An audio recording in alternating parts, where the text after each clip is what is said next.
Rankings presented by FanDuel. These are Pete Prisco's Power Rankings today. I'm Chris Hassel, joined by Jacqueline D'Agostino, Kyle Long, and there he is, Mr. Pete.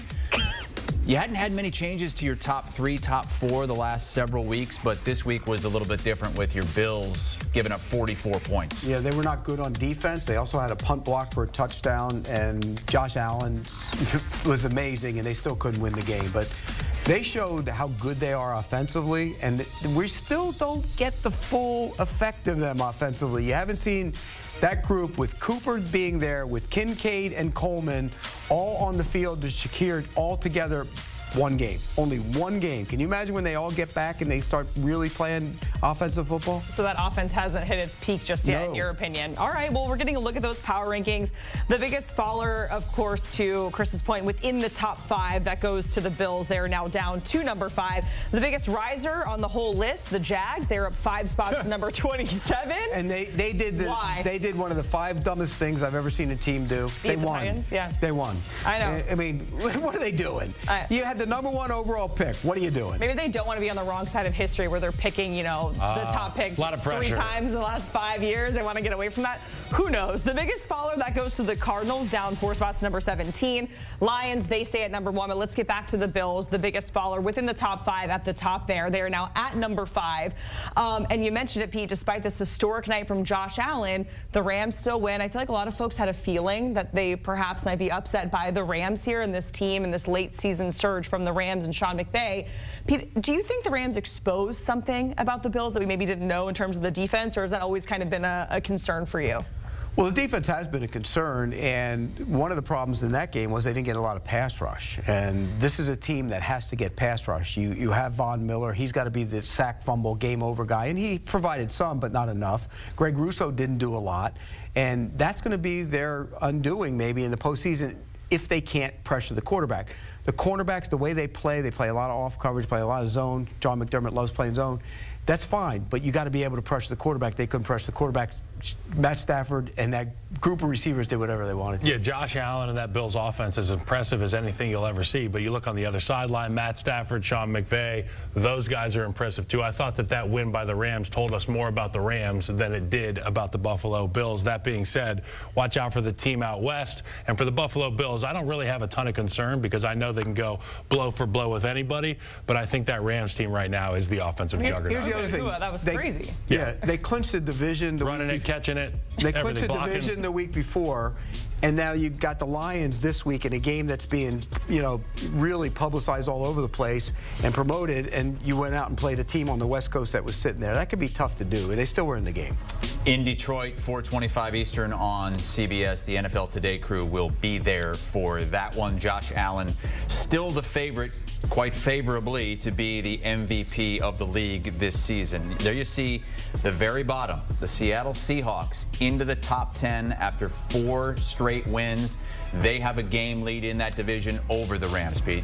Yeah, and what they've done in the last couple weeks was truly impressive. And look, beating the Jets isn't a great thing, and they were getting dominated in that game, but they found a way to win it. And you go all the way, first you beat Arizona, big division game at home, go all the way across, beat the Jets, then come back, and you play Arizona again at their place, and you dominated that game from start to finish. I mean, they ran the ball with Charbonnet. They did a lot of really good things, and defensively they're growing up on that side of the ball in Mike Macdonald's system. So big game this week for them, by the way. Yeah, we were waiting for this defense to look the part with Mike Macdonald coming over there to Seattle, and now they've kind of hit their stride, and they've gotten a lot of production out of big-time players.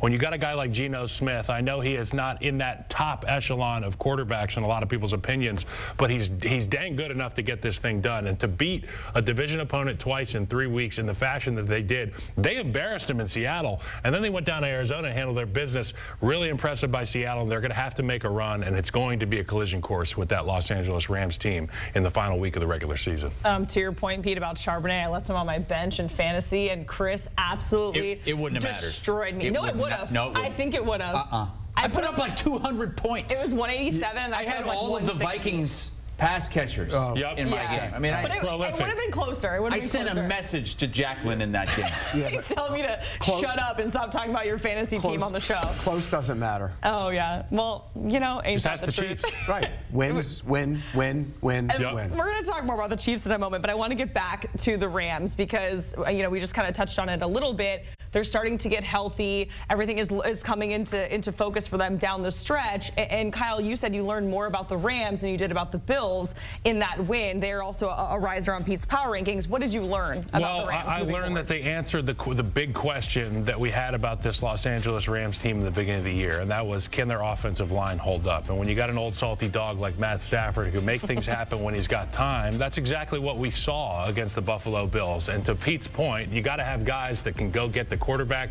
With this Rams offensive line, the way that they're built now, the health that they have on their front line, it's going to be a dangerous group, and I'm not sure many people want to play against this Los Angeles Rams team. And you can see that guy on the screen right there, Puka Nacua, Matt Stafford, they can do it all. And with McVay's genius, I really can't count this group out. I think that they are primed for a good run here. They're going to score on anybody. That they'll do. McVay is so good at calling plays. Stafford's so good throwing it around, and the receivers are outstanding, and you mentioned the line. My concern with the Rams is the other side of the ball. You know, they have 6 rookies who played 15 or more snaps last week.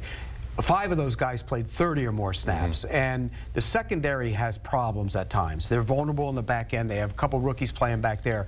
That can be a problem for them going forward. So they're going to have to influence the quarterback a great deal. They're going to be in a lot of shootouts, I think, going forward. Short week. They are in Santa Clara against the 49ers Thursday Night Football this week. Let's move into the 20s now, where the Falcons have fallen to 21. 4th consecutive loss this past week, and Kirk Cousins has 0 passing touchdowns in this 4-game losing streak to 8 interceptions. And I really thought he would get it going against his old team last week, and he struggled in the worst way. And you know, we talked about it today on the podcast. Do they make a change? Do you sit him down and play Michael Penix? And if you do, what does that do to your team? Do you jumpstart the team a little bit? It's a tough situation for a young quarterback to be thrown into, in large part because they're in the playoff chase. They're right there, smack dab in the middle of the division race. And so do you do that to him? Do you sit down Kirk Cousins? What are the teammates? How is their reaction? I think it's a question they have to ask and have to strongly consider, because Kirk Cousins looks like a shell of himself. I think Michael Penix, the benefit you have from playing a guy like that, he doesn't know what he doesn't know. And when you're out there and you're playing as a rookie, you're going to just put the blinders on and go play football. And I think they're looking for a guy to give their offense a spark. You got that dude that you just drafted, Michael Penix. He's on the bench, and we've seen Kirk Cousins. What do you say? No, I'm not going to say that again. That was a podcast phrase. We don't do this on the desk. I said they got to rise from the ashes like a phoenix, but I just did the Michael. You get what I'm saying? Yeah. I think you can still do it. I mean, you can still do it. Rise from the ashes with your Phoenix. We'll see if you can still do it on here. It's Penix. And you know, we had this conversation with Lige and Mike yesterday, and they were saying not necessarily that they trust Michael Penix Jr.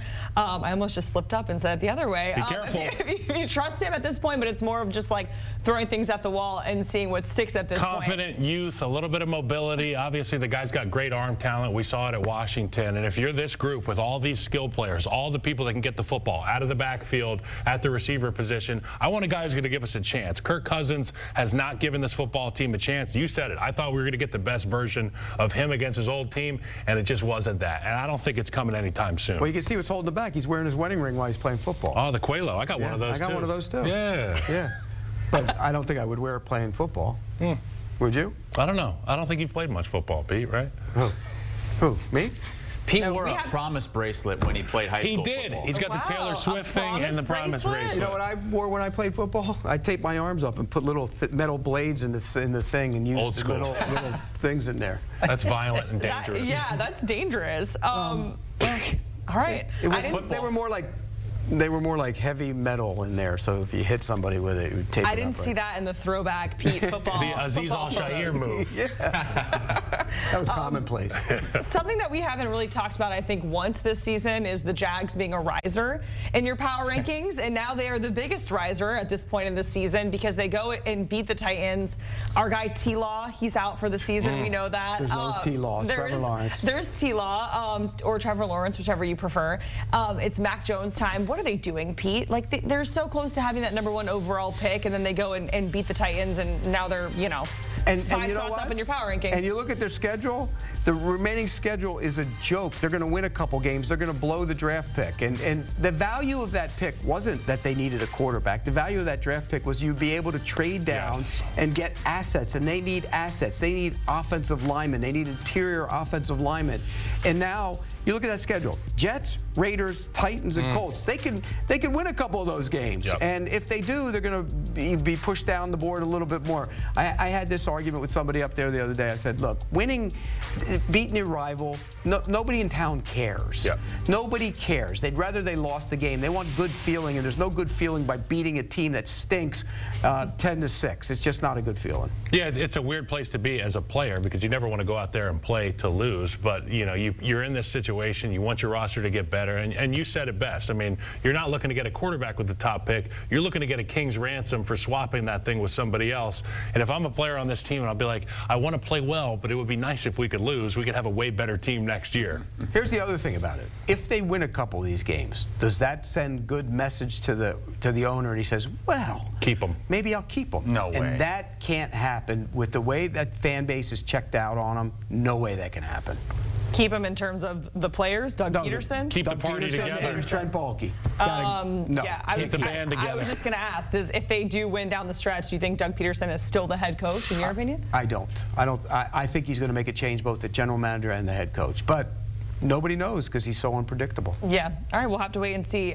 Pete, Kyle, we certainly appreciate it. Of course, more to come from these guys because we have to do NFL picks. No, we don't. We don't have to do that. No, we're going to do them, Pete. And we're going to show the whole record, the whole It was a rough week, man. But you guys were just on pushing season. the pile. We did push in the pile. Pushing the pile. We did. We had a little healthy debate. Yeah, got to do Pete's power rankings. Did my power rankings, debated a lot of things, and I won most of them as I usually do.